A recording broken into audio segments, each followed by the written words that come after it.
د پیغمبر علیه الصلاۃ والسلام مخته د قرآن کریم یو آیات پروت چې الله تعالی انسانیت ته وایي چې قو انفسکم و اهلیکم نارا،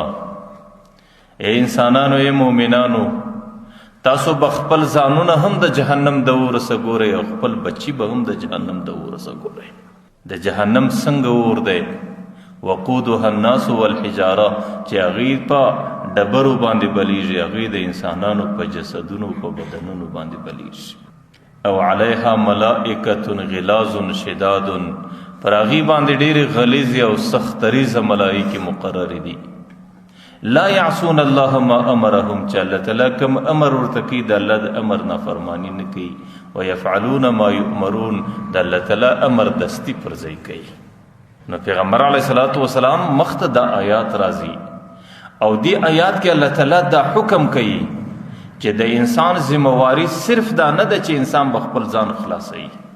په خپله به عبادت کوي او خپل ځان به د جهنم څخه خلاصوي، بلکې د انسان ذمہواری دا هم ده لکه څنګه چې ځان د جهنم څخه خلاصول، خپل بچان، د خپل کور زنانې، د خپل لاس ماتحت انسانان، دا هم د جهنم څخه خلاصول، دا د انسان ذمہواری ده. نن زموږ په معاشره کې یو ترتیب دی چې کله د کور مشر ته وګورې، بوډا ته وګورې، نو هغې خو ډېر دینداره دی، ډېر پر وخت باندې لمانځه له راځي او لمونځ په جماعت باندې کوي او تکبیر اولا کوي او د دین چې څومره کارونه دي په هغې کې زندګي تېروي، عبادت کوي، وظیفې کوي او د اشراقه پورې په مسجد کې ناست دی او صدقې کوي او خیراتونه کوي، دینداره انسان دی. لیکن د هغې غریب چې کله د کور بچانو ته وګورې، د دو د دې بچانو په مابین کې د مځکې او د اسمان فرق دی. د هغې بچانو سره نه د دین فکر ورسره دی، د هغې بچانو سره نه د لمانځه فکر ورسره دی، د هغې بچانو سره نه د الله تعالی د یو حکم فرضی کولو فکر ورسره دی، لیکن هغې د سهاره څه تر ماښامو پورې د بېدینۍ په سیلاب کې لاهو او غرقه زندګي تېروي او مشر په دې باندې خوشحاله دی چې زه خو لمونځ کوم او زه خو عبادت کوم او زه جماعت کوم او زه لمونځ په تکبیر اولا کوم، نو ځکه زما ذمه د دې بچانو څخه فارغه ده. نو ګورئ، دا د قرآن مسله ده، دا د الله تعالی حکم دی. د مشر د کور د خپل ځان عبادت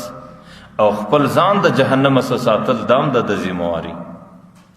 د خپلو بچانو د جهنم سره ګرځول او خپل بچان عبادت او لمانځه ته متوجه کول او د دین پر خبرو راوستل، دا هم د ذمہواري ده. که چیرې په دغه ذمہواري کې د ده څه کمی اوسي چې دی په خپله هر څومره ښه عبادتونه وکړي، لیکن د قیامت میدان کې دی په داسې شکل باندې راسي چې د بچانو ښه تربیت نه دی کړی، د بچان پر دین باندې نه دي راګرځولي، د بچان پر لمانځه باندې نه دي باعثه کړي، بیا دې سړي په خپل مسؤلیت کې کمزوري کړې ده او په جهنم کې او د الله تعالی په حضور کې به د دې مسؤلیت ته کمزوري ذمه ده د اخیستل کېږي.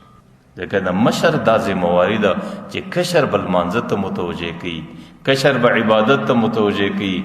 کشر به اسلامي تعلیم ته متوجه کوي او کشر به بهترین تربیت ته متوجه کوي.